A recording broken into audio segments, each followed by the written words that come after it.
by Michael Hurley, CBS Boston, CBS. In our weekly video segment, I asked WBZ's Steve Burton if there's a reason for legitimate concern about Tom Brady's recent play.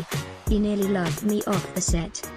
He was convincing, too, he asked, incredulously, how in the world do you doubt him?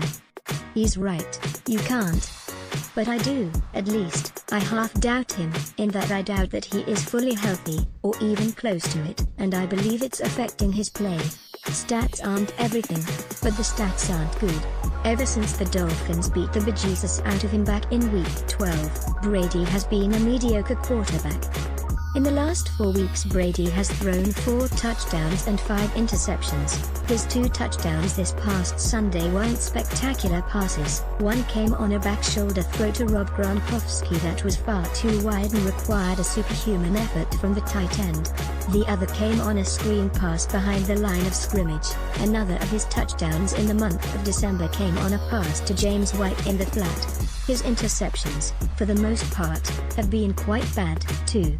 He underthrew Brandon Cooks on his second pass of the night in a loss to Miami, getting picked by Xavier Howard, who entered that game with 2 total interceptions in his 2 seasons. The interception in Pittsburgh was a forced, poor decision in traffic, and it was the type of turnover that can lose an important game for a football team. His interceptions for the most part have been bad. It was uncharacteristic, to say the least. For simplicity's sake, here's a breakdown by month. When you lay it out like this, it really is a bit jarring. His best single month marks are bolded. You'll notice that none of them are in December. Tom Brady, 2017 September, 64.6%, 9.93 YA, 8 TDs, 0 INTs, 121.5 passer rating October, 67.8%, 7.28 YA, 8 TDs, 2 INTs, 98.2 passer rating November, 73.7%, 8.41 YA, 10 TDs, 1 INT, 128.1 passer rating December, 64.7%, 7.45 YA, 4 TDs, 5 INTs, 81.5 passer rating. Stats can be deceiving, too. Brady completed 21 of his 28 passes on Sunday for a crisp 75% completion rate. But the ones he missed were by large margins. His incompletion over the middle to Rob Gronkowski stands out as the worst, while an overthrow and an underthrow to Cooks did not look like passes that left the right hand of Tom Brady but rather the right hand of Joseph Flacco, or the left hand of Tom Brady. Same thing, basically. Now, statistically, December has been Tom Brady's worst month throughout his career. His completion rate, yards per attempt, TD to INT ratio, and passer rating are all at their worst in the month of December. This makes sense. It's cold. It can snow. It can rain. It's lousy and uncomfortable, and it quite often can be rather difficult to throw the oddly shaped football through the atmosphere in the 12th month of the year. That being said, the overall dip is not quite as dramatic as this year's. His passer rating in December this year currently sits at 81.5. His career mark in December is 92.3.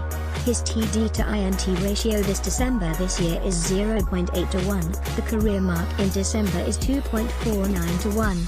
For perspective's sake, Jacoby Brissett has an 81.5 passer rating on the year. Eli Manning has an 82.0 rating. Jay Cutler is at 80.9. This is not to say that Brady has suddenly fallen off the cliff, or that he's washed up and is a bum and should retire next month. After all, Brady wasn't too much younger when he threw for 10 touchdowns and 1 interception last December. You can't be young in November, when he posted a ridiculous 128.1 passer rating, and then old when the calendar flips to December. That's not how aging works, and he's still just 10 months removed from a historic Super Bowl performance, which I hear was something special. It is.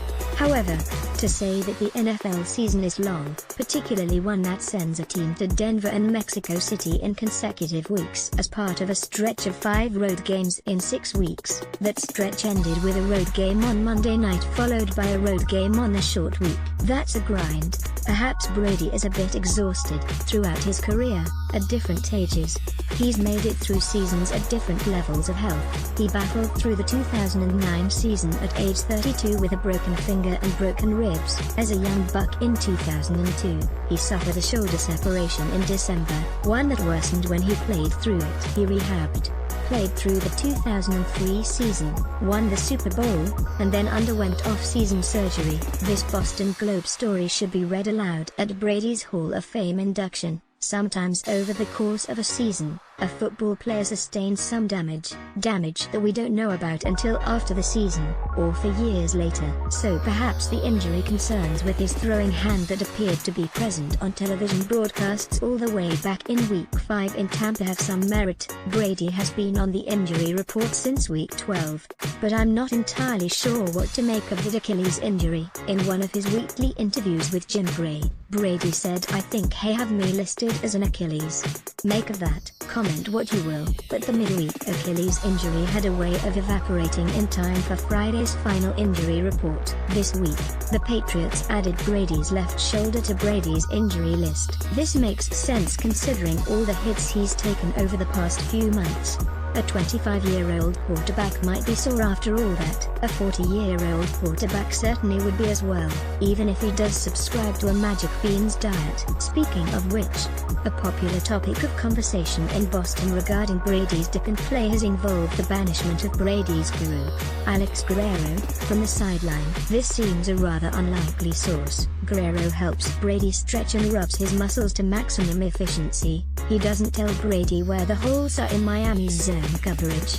The timing of the two occurrences is noteworthy, sure, but the two circumstances appear to be coincidental, though, admittedly, Brady and Belichick hate each other behind closed doors is a much juicier storyline than anything else that could be conceived. Now of course, anytime you raise doubt about Tom Brady, you run the risk of watching him throw for 455 yards, 5 touchdowns and no interceptions on 87% passing a few days after you say it. This is the life we all lead.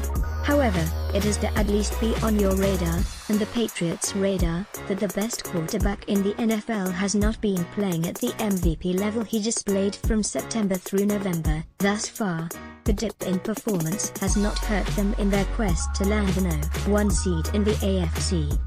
And it certainly will not stop the Patriots from rolling over the New York Jets on New Year's Eve to finish the season at 13-3. Likely 31 NFL teams would love to have Tom Brady as one of their problems at this moment in time.